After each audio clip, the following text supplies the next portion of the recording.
Hello VC, I'm back for another video finally. These are some finds from all over the place. The flea market, Goodwill, an antique mall, as well as kind of a chain store that has some used vinyl. I'm not a big fan of that store. But I grabbed a couple things from there, and because I've been around that area of one that carries some used stuff, so I've been buying some from there.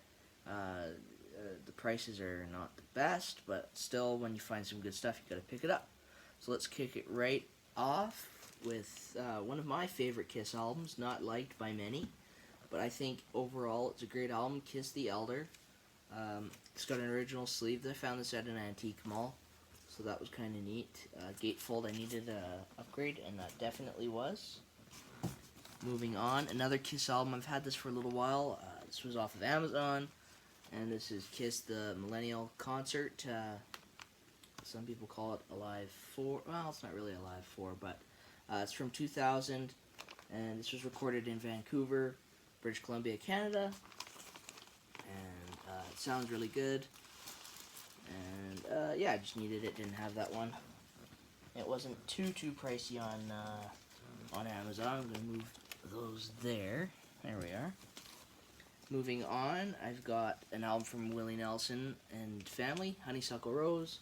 I think everybody knows this movie soundtrack. Once again, Goodwill, but $3, which makes me angry, like I said in my last video.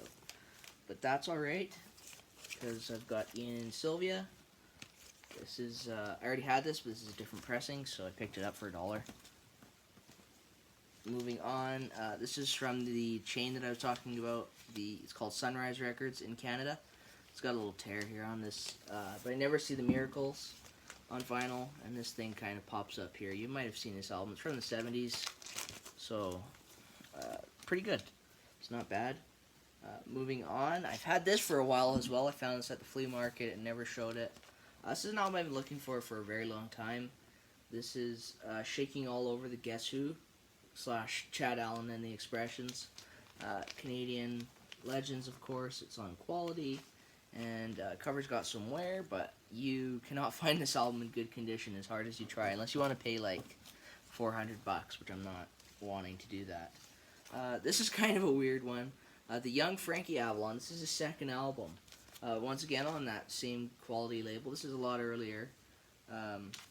This on one side is a misprint of some classical music, and on the other side is Frankie Avalon, so that was pretty weird. I didn't know I was going to get that, but from 58, so I don't know how that really happened, but I got it, and it's interesting.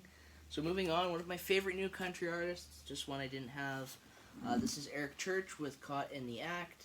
It's a double live album on blue vinyl. He put out most of his albums. This is a repressing, but recently, 2019, they've been put out on colored vinyl, blue vinyl, which isn't the most, it's not that exciting. I'd rather have an original pressing of this, but for the price, I mean, you can't really go wrong. Great live album. If you haven't heard Eric Church, you definitely should check him out. He's very good for a new country artist, very traditional, and like outlaw country, which is a lot of fun to listen to. Moving on to one of the legends. This was $1. Sound of Johnny Cash from 1962 on the Canadian maroon label, 6i. This was once again from that chain I was talking about, Sunrise Records. I paid up a little bit for this, but it was kind of interesting. It's some type of Asian pressing of the Ohio Express with Chewy Chewy.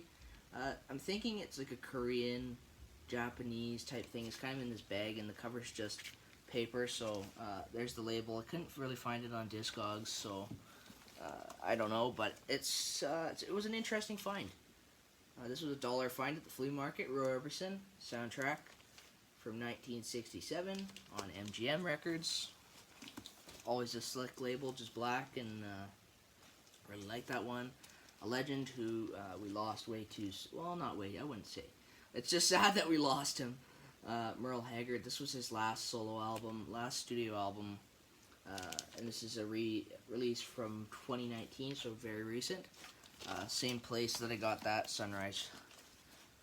Moving on, 2 albums from a band that I've just recently discovered. It was funny. the week before, Billy Hurst was talking about this group, and then I've now stumbled across 2 of their albums. They were like $6 each.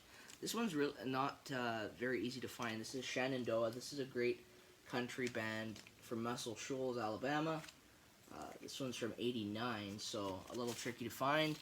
And then their debut that I just found yesterday from 1987 on Columbia. So that was really cool, really enjoyable late 80s country. Moving on, another album I picked up yesterday, some late 60s kind of soft rock.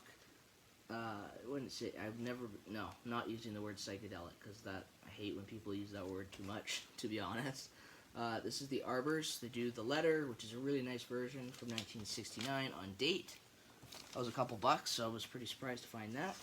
Same with this. This is Kris Kristofferson with Jesus Was a Capricorn.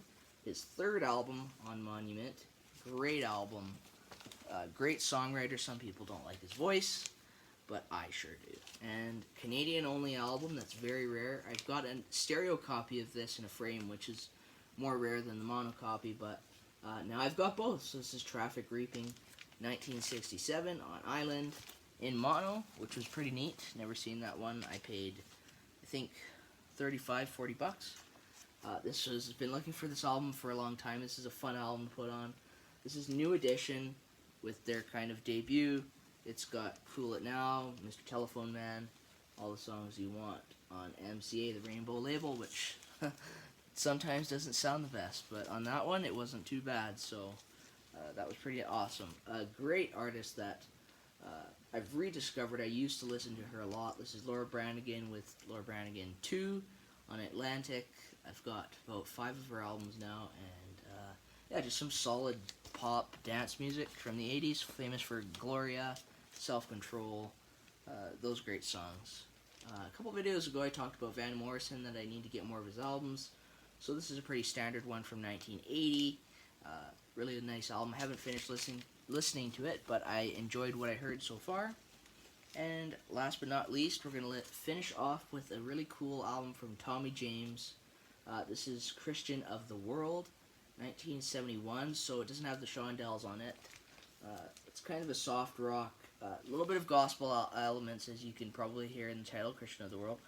But it's not very, very gospel, to the point that, it's all like extreme gospel music. It's more Tommy James style, and there's some great backing vocals and guitar work on there and stuff. So it's a gatefold on the awesome Roulette label. You cannot go wrong with that.